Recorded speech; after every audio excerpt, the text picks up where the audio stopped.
ఈ దశరథకృత శని స్తోత్రం మరియు దానికి సంబంధించినటువంటి కథావృత్తాంతం అంతా కూడా పద్మపురాణం ఉత్తరఖండంలో వివరించబడి ఉంది. ఈ అధ్యాయానికి శని పీడాహర స్తోత్ర కథనం లేదా శని స్తోత్రం అని పేరు.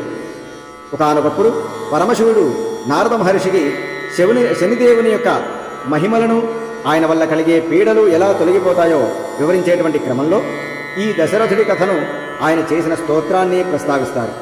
ఈ అధ్యాయంలోనే శనిదేవుడు స్వయంగా దశరథుడితో ఈ విధంగా అంటాడు. ఆయన, ఎవరైతే నీవు చేసినటువంటి ఈ స్తోత్రాన్ని భక్తితో పఠిస్తారో వారికి నా గోచార భ్రమణం వల్ల, అనగా ఏలినాటి శని, అర్ధాష్టమ శని, అష్టమ శని మరియు శని మహాదశాకాలంలో కలిగేటువంటి పీడలు ఏవైతే ఉంటాయో ఆ పీడలను తొలగించి, వారి బాధలను తొలగించి ఎప్పుడూ కూడా నేను రక్షిస్తాను అని ఆ దశరథుడికి శనిదేవుడు వరం ఇస్తాడు.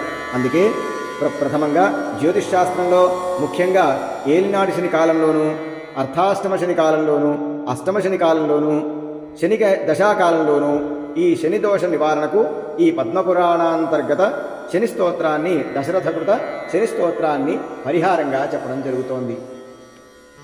అథ దశరథకృత శని స్తోత్రం. ప్రసాదం కురు మే సౌరే వరదో యది యే స్థితః అద్య ప్రభృతి మే రాష్ట్రే పీడాకార్యాన కస్యచిత్ రోహిణీం భేదయిత్వా తు న గంతవ్యం త్వయా శనే సరితః సాగరాः సర్వే యావచ్చంద్రార్కమేదిని ద్వాదశాబ్దం తు దుర్భిక్షం న కదాచిద్భవిష్యతి యాచితం తు మయా సౌరే నాన్యదిచ్ఛామి తే త్వహం ఏవమస్త్వితి సంప్రోక్తో వరం ప్రాదాత్తు శాశ్వతం ప్రాప్య చైనం వరం రాజా కృతకృత్యో భవత్తదా ఇదం వరం తు సంప్రాప్య హృష్టరోమాస పార్థివః రథోత్తమే ధనుస్థాప్య భూత్వా చైవ కృతాంజలిః ధ్యాత్వా సరస్వతీ దేవీం గణాధ్యక్షం సుపూజితం. రాజా దశరథస్తోత్రం సౌరేరిదమథాకరోత్. నమః కృష్ణాయ నీలాయ శిఖిఖండనిభాయ చ. నమో నిర్మాంసదేహాయ దీర్ఘశ్రుతిజటాయ చ. నమో విశాలనేత్రాయ శుష్కోదరభయానక. నమః పౌరుషగాత్రాయ స్థూలరోమాయ తే నమః. నమో ఘోరాయ రౌద్రాయ భీషణాయ కరాళినే. నమో దీర్ఘాయ శుష్కాయ కాలదంష్ట్రాయ నమోऽस्तु తే. నమస్తే ఘోరరూపాయ దుర్నిరీక్ష్యాయ తే నమః. నమస్తే సర్వభక్షాయ వలీముఖ నమోऽस्तु తే. సూర్యపుత్ర నమస్తేస్తు భాస్వరో భయదాయినే. అధో దృష్టే నమస్తేస్తు సంవర్తక నమోऽस्तु తే. నమో మందగతే తుభ్యం నిష్ప్రభాయ నమో నమః. తపసా జ్ఞానదేహాయ నిత్యయోగరతాయ చ.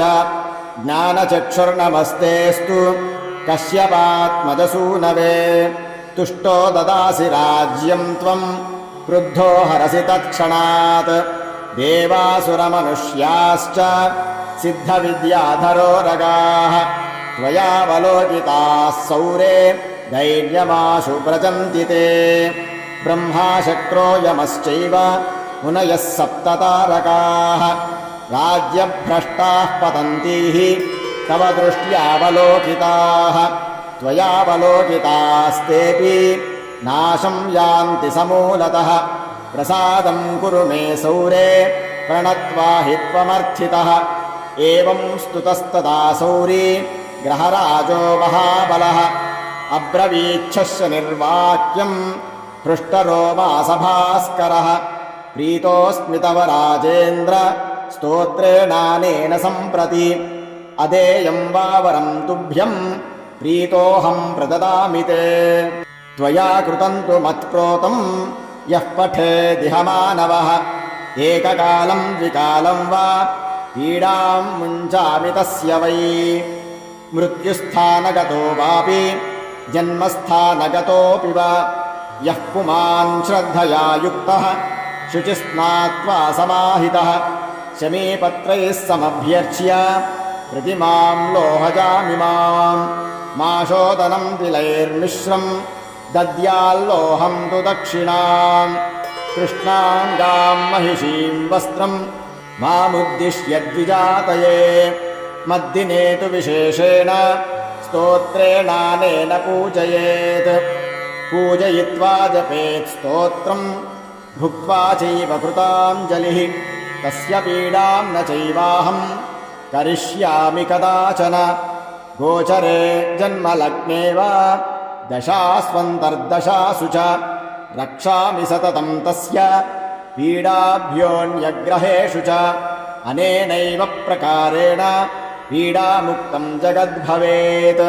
वरद्वयं यशः प्राप्य राजा दशरथस्थितः मेने कृतार्थमात्मानं सम्यक् स्तुत्वा शनैश्चरम् अथ शनिबाधानिवृत्त्यर्थं सकलकार्यसिद्ध्यर्थं शनैश्चर षोडशनामावलि पारायणं करिष्ये को नः शनैश्चरो मन्दः छायाहृदयनन्दनः मार्ताण्डजस्तथा सौरिः पातङ्गी गृहनायकः अब्राह्मणः क्रूरकर्मा नीलवस्त्रोऽञ्जनद्युतिः कृष्णो धर्मानुजः शान्तः शिष्टोदरवरप्रदः षोडशैतानि नामानि यः पठेच्च दिने दिने विषमस्थोऽपि भगवान् सुप्रीतस्तस्य जायते मन्दवारे शुचिस्नात्वा मिताहारो जितेन्द्रियः